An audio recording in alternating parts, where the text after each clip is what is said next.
Mike Benz traces the relationship between U.S. intelligence agencies and the music industry back to the mid-20th century, beginning in the 1940s with what was called jazz diplomacy. During the geopolitical rivalry of the Cold War, jazz musicians like Louis Armstrong were sent abroad, particularly to African nations, as cultural ambassadors to counter Soviet propaganda that painted the West as racist and oppressive. The U.S. government used these artists to project an image of racial equality in order to sway neutral nations away from joining the Soviet bloc. Simultaneously, the CIA was involved in classical music diplomacy through initiatives like the Congress for Cultural Freedom. They sought to demonstrate Western cultural superiority by sponsoring music and arts conferences throughout Europe, counteracting Soviet cultural influence. This early use of music as a political tool laid the foundation for later intersection points between music, intelligence, and soft power operations. As political music evolved, so did governmental involvement.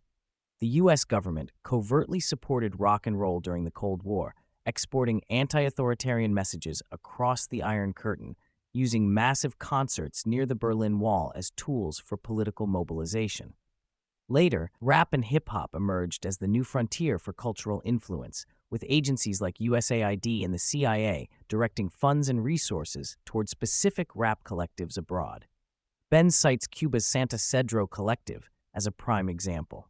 Through National Endowment for Democracy grants, U.S. entities funded rap groups promoting anti-government sentiments designed to incite rebellion and unrest, with efforts including setting up fake social media platforms to distribute opposition messaging.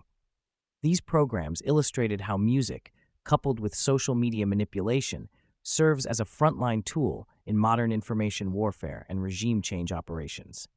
Music serves not only as entertainment, but as a unifying organizing principle in political struggles. Benz explains that in conflict zones or politically unstable regions, music acts as a shared language that bridges divides among disparate opposition groups, allowing people with vastly different views to unify under a common cultural banner opposing the ruling government. The Yugoslavian Opor movement of the 1990s exemplified this tactic. Various factions who otherwise might never cooperate were rallied together via politically charged concerts and underground music scenes fostered and supported covertly by Western intelligence. This pattern repeats globally, with music-filled protests enabling the enemy of my enemy is my friend strategy that undergirds many Western-backed regime change efforts.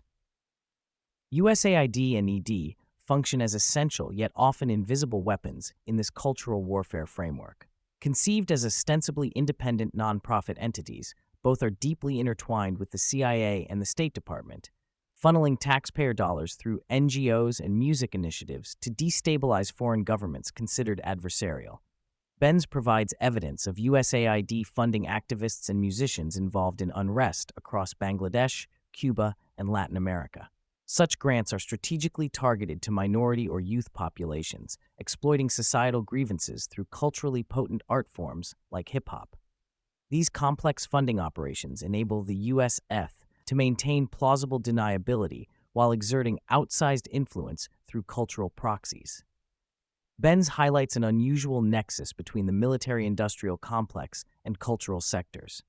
Large-scale music festivals and performing arts centers, such as South by Southwest and Miami's Adrienne Arsht Center, receive substantial backing from Pentagon-affiliated think tanks like the Atlantic Council, which have strong CIA affiliations.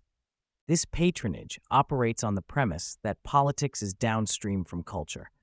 By sponsoring influential music events and venues, the military and intelligence communities embed themselves into global popular culture.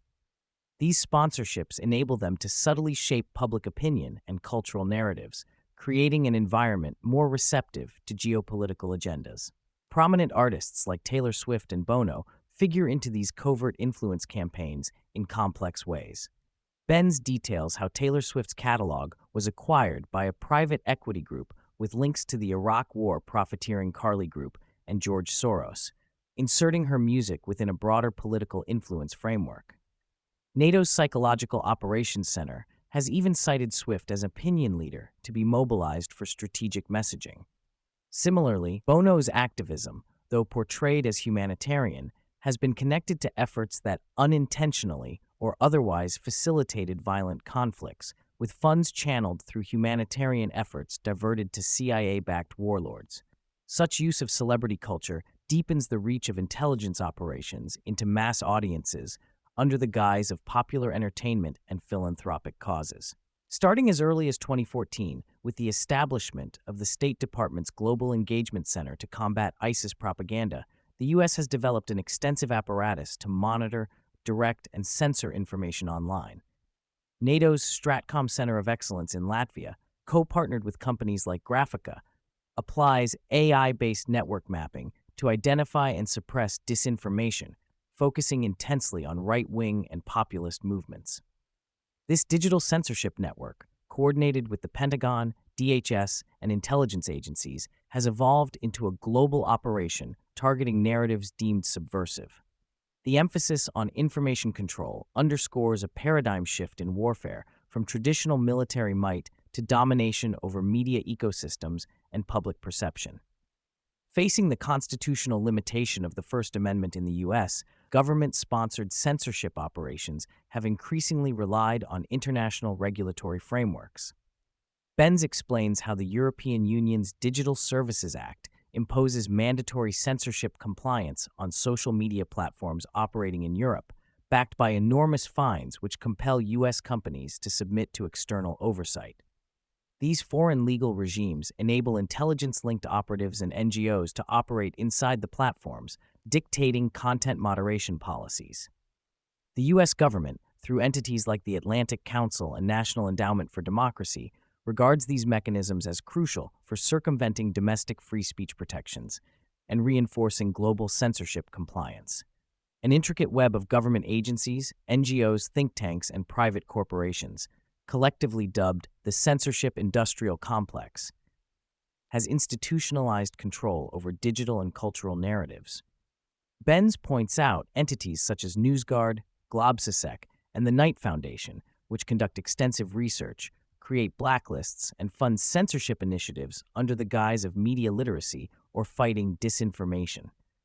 This ecosystem collaborates closely with federal bodies at the DHS, CIA, and State Department, as well as with tech giants. By leveraging algorithmic moderation, AI analytics, and funding streams, these institutions influence not only foreign populations but also domestic political discourse, shaping what is deemed acceptable speech. Amid federal rollbacks and exposure of widespread censorship abuses, Benz notes a strategic shift towards subnational regulation within the states. Blue states like California, New York, and Michigan increasingly pass hate speech and digital literacy laws that enforce platform moderation through government mandates, effectively extending censorship through regulatory coercion. These state-level laws operate as decentralization points for continued control, often embedding ideological blacklists and restricting access to alternative media, including established resources like Wikipedia. This trend represents a legal and bureaucratic workaround to federal limitations on speech suppression. The conversation moves into the dangers posed by merging digital identity systems with information control. U.S. and allied entities have experimented with state and smartphone digital IDs in countries like Ukraine, integrating health, banking, voting, and social media data. While intended for administrative efficiency, these systems facilitate comprehensive surveillance and political repression by enabling instantaneous identification and blacklisting of dissenters. Benz warns that the World Economic Forum and influential industrial figures like Larry Ellison are pushing similar digital ID frameworks domestically and internationally. Such control grids, once in place, threaten to undercut democracy and freedom by enabling micro-targeted censorship and control over citizens' political participation. Closing on a reflective note, Benz emphasizes the fragility and complexity of the current speech environment.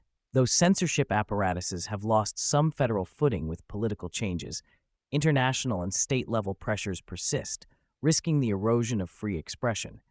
He identifies the necessity of maintaining robust coalitions cutting across ideological lines to defend speech freedoms.